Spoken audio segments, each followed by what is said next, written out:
Why is it that when we look back on our lives, it's never the easy days or the simplicity?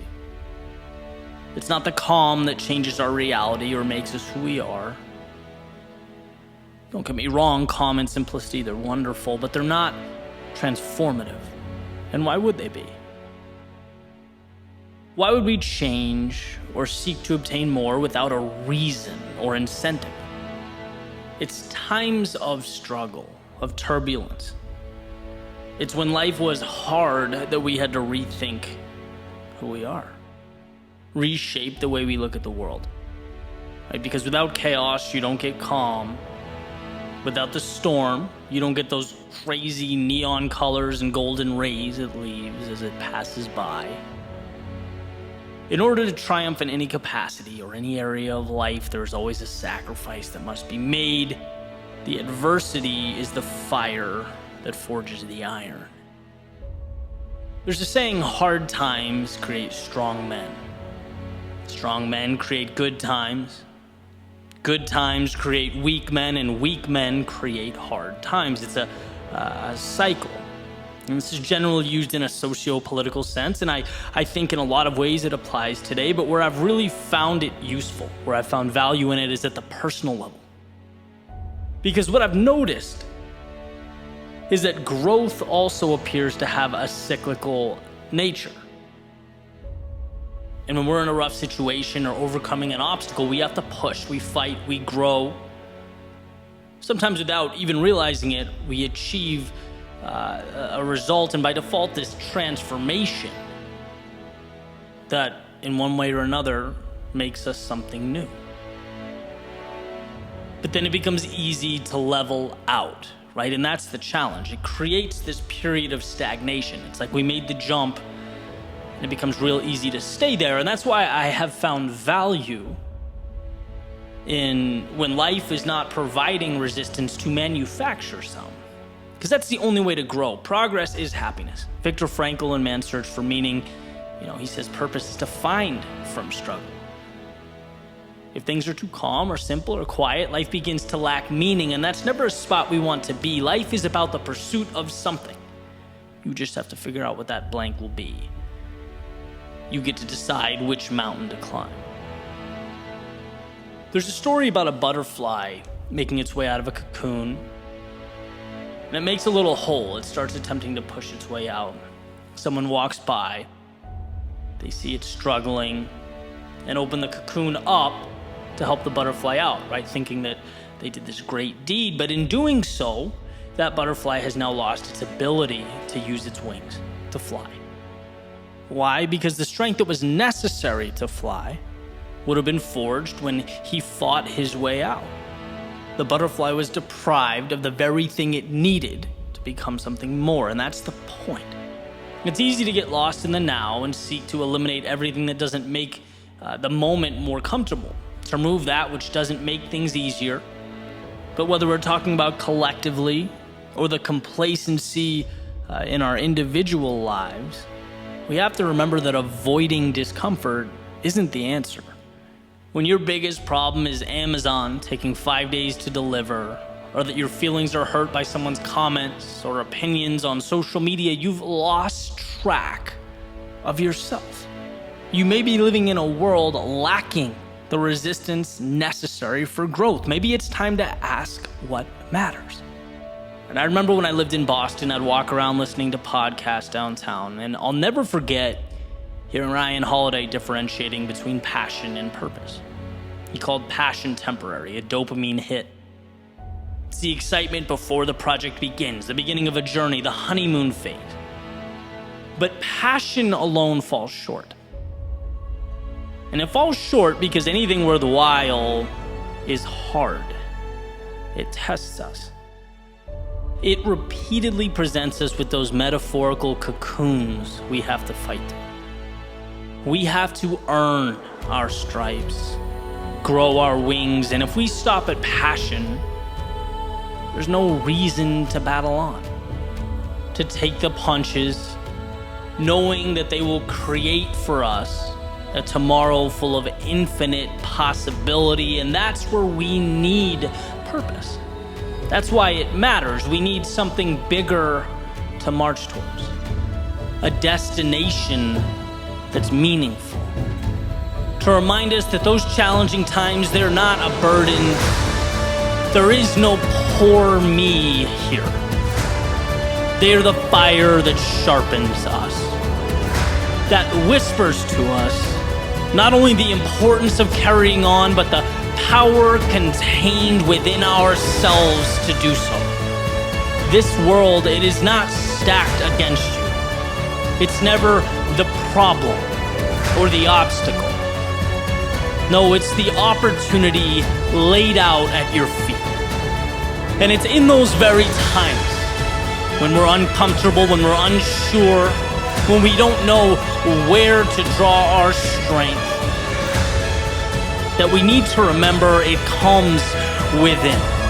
It's an idea that is brought to life through courage, through understanding, through the trials and tribulations of life that didn't intimidate or hold you back, knowing that life has given you everything you need to blaze your trail.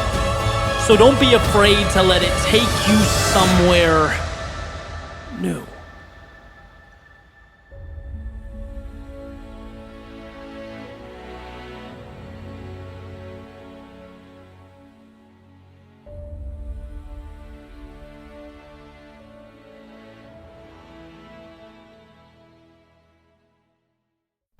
There's a rope. It's stretched, taut, about 10 feet up, parallel to the ground. You're holding on with both hands, just hanging there. You're not alone. There are people to your left and to your right, all holding on just like you are.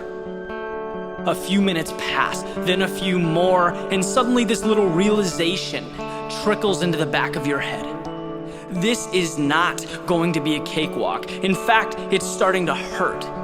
You've moved beyond that phase of simply being in unfamiliar territory, and now you know where you are. You're uncomfortable.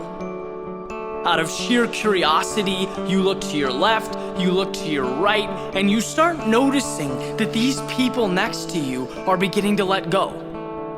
One by one, they're making the decision that it simply isn't worth it. So they make it stop, and so could you. But you decide not yet. You hold on. Maybe it's curiosity, maybe in some convoluted way it's ambition. But you separate yourself from the negative, from the voice convincing the people next to you to just lift their fingers and make it go away. Somehow you're floating above all that. Another minute goes by, another and another, but it doesn't make a difference because you're focusing on the seconds. Because anyone can do anything for 1 second. It just so happens that they add up. It happens that they create minutes. And after a little while, you again glance to your left, you look to your right, and this time, everyone is gone. This time you're alone, the last one standing, hanging on this rope. And you think about it, there was no definitive moment when this result crystallized.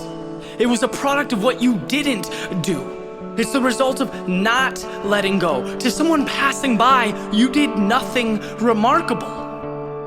When others let go, you simply hung on. And it turns out that that can make all the difference.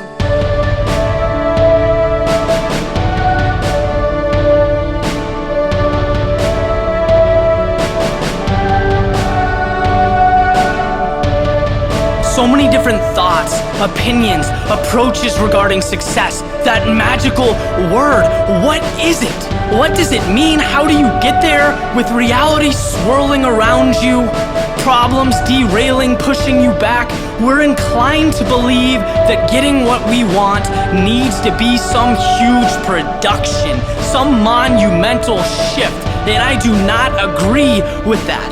Success is seeing the big picture. It is hanging on through the negative, looking past the now. It's what you don't do.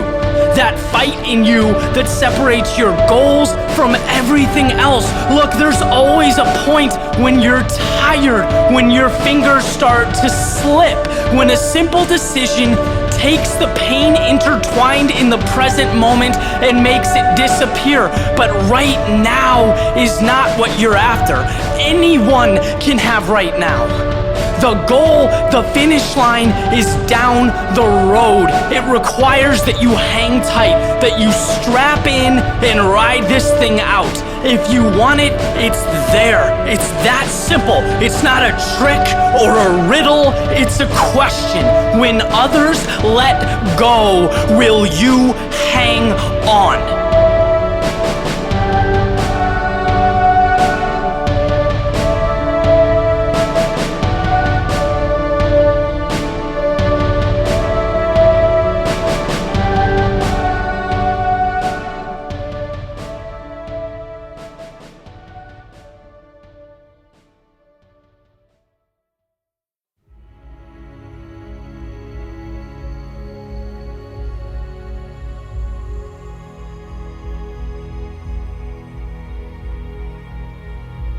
If you have built your castles in the air,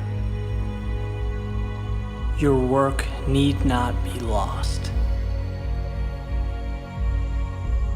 That is where they should be. Now put the foundations under them.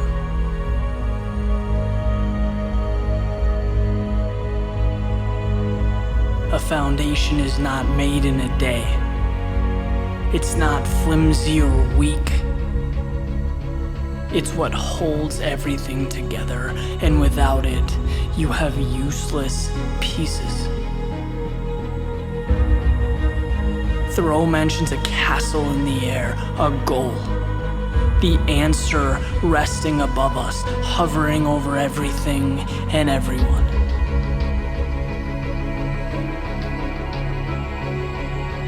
But until we put life into it, that castle remains four walls and empty space. It stays part of an imaginary world. See, most people never get there because they don't understand they have complete authority over what's real. They set the guidelines with a magic that looks a lot like a single step forward, with fiction that very closely resembles progress. Edison said opportunity is missed by most people because it's dressed in overalls and looks like hard work. It's not that people are lazy. It's not that they're incapable. It's that they don't realize how small a step is required to build momentum, to turn a snowflake into an avalanche. See, you look at that castle in the sky and you shake your head. You think how nice it would be. You flip on the TV, fantasize about $1 million homes, debate whether athletes are officially elite, when you could be building a foundation for yourself, doing something for you. All those things you want can be realized, every one of them. But the road to excellence means nothing if you don't believe you're worthy of it. You are. Start building. You will be blown away by where this life can take you, where you can end up. Your goals take shape the minute they enter your brain. Never has there been such a powerful tool as the human mind. The same entity that can build a bridge to anything in the world can shackle you down. Listen, that visualization, that dream is there. It's there and it's very real. Not to keep you out, but to invite you in. And you will see that the only true fiction in your life is the narrative you use that holds you back. You want that castle in the air? Get it. Stop dreaming about it, wishing for it, and make it happen.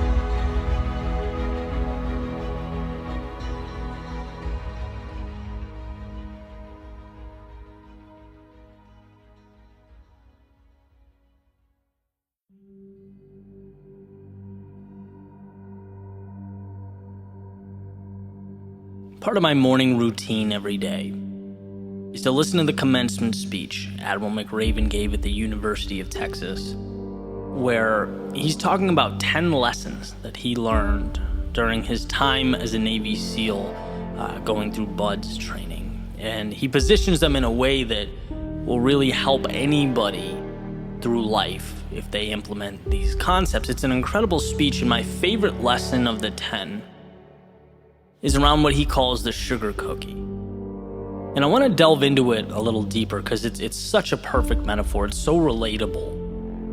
And so for a quick overview, basically during Buds, all the attendees were called to line up for uniform inspection. Right? And the instructors would, walk by and check out their uniforms. They had to be perfect, right? As McRaven says, uniform pressed, belt buckle shiny, no smudges on the shoes.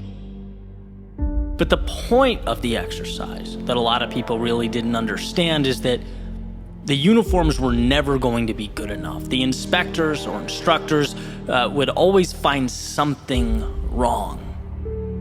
And the punishment was to go run down into the water with your clothes on, get soaking wet, then roll around in the sand, and it sticks to you all day. That's why they call it the sugar cookie.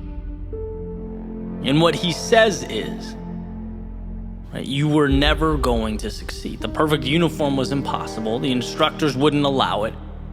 But the interesting thing is that some people simply couldn't handle that idea. They didn't understand that no matter how well you prepare or perform, sometimes you're going to end up a sugar cookie. That is life. It's such a powerful concept. It's a life lesson that must be understood before someone can effectively make their way in the world. The idea that life simply isn't fair. And those who refuse to accept that are pulled into this void of projecting out and looking to assign blame as opposed to continuing a march forward and reshaping the odds, right? A tough lesson to learn. It's tough to work and work and work and not get that immediate validation you hope for. It's tough that life drops obstacles before us that we weren't prepared for and don't feel equipped to take on. It's tough when people around you get rewarded or promoted or acknowledged for doing the same or less than you. And if you let it, it will eat you up. It will taint your view of the world. It can close the door to your own self-improvement and open it up for comparing, contrasting, projecting, blaming, toxicity. It really hit home for me when McRaven says, look, some people just couldn't understand that no matter what they did, they were going to be a sugar cookie. They couldn't rise above the apparent unfairness. They didn't realize that they were being prepared for the reality of life, not the gentle, predictable, fair world we often feel is owed to us. So the ones who made it out of the class, well, they took their hits, they dealt with their discomfort, they learned to expect more out of themselves. Right? There simply was no room for the victim mentality there. Those who wouldn't help themselves, they got weeded out, left behind. It really is the perfect metaphor for life. And as far as I'm concerned, the only way to ensure defeat was to divert responsibility to the outside world. The only way to remain powerless is to feel bad for yourself, to feel angry that life isn't what it is in the movies. Again, hard to hear. In a perfect world, hard work's always rewarded. The correct actions always have positive consequences, but that's not always reflective of reality. As the saying goes, it's not your fault where you start, or when things you can't control present themselves and make your life challenging. You didn't choose that hand, not your fault. But guess what? Where you go from here is your responsibility. It is your responsibility to move beyond the cosmic injustice you can do nothing about and create a better situation, a better outcome, a better world. How many times in life do we find ourselves looking in the mirror, saying, hey, I did everything I was supposed to do. Why am I being punished? Why is this happening to me? Why did I take that L? On paper, every box was checked. Right? I've asked the question. We've all asked the question. And every time we do, we're placed at a crossroads of sorts. Do we go one way, let it derail us, distort our worldview? Do we let it alter how we perceive ourselves? Or do we go the other way? Do we acknowledge that life is a marriage of highs and lows?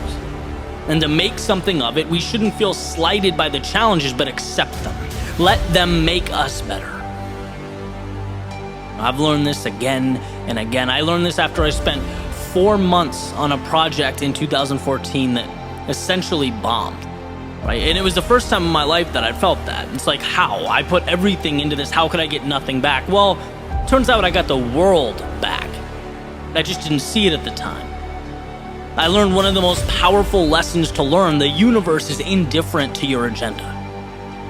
All it does is present an obstacle course in front of you and allows you to navigate as you see fit. Will you focus on the negative? Will you have resentment towards life's injustices? Because a lot of people do. A lot of people can't get past it, so they hide from the struggle that would ultimately become their strength. And see, I'd much rather work to be the type of person who finds the positive, who carries on, who doesn't take hardship personal, because it's not a personal thing. In fact, let's remove the emotion from it altogether. Let's focus on getting through. As a good friend of mine says, if you're on a hiking trail and you get bitten by a snake, are you going to chase the snake into the woods so you can kill it and get your vengeance? Or are you going to go to the hospital and get the medical help you need? Are you going to focus on what's necessary for your betterment, to move on, to grow? And every time you accept responsibility for a situation, every time you point at yourself as the one who can make something good happen, you move forward. You stack the odds in your favor. You position yourself for something bigger and better. And it doesn't mean it will happen overnight or even that you are entitled to an outcome. But those who remain empowered through life's trials and tribulations, they usually find a way. Not because they deserved it, but because they simply did not stop. They did not waste time blaming the universe and instead created something of value. They got over being that metaphorical sugar cookie and started thinking about the big picture. They accepted the defeats and they learned. They made a pact with the face looking back at them in the mirror that sometimes we don't get the ideal hand, but it will always be up to you how to play it. There is always a win, always a positive, and to remember that is to create a world of your making.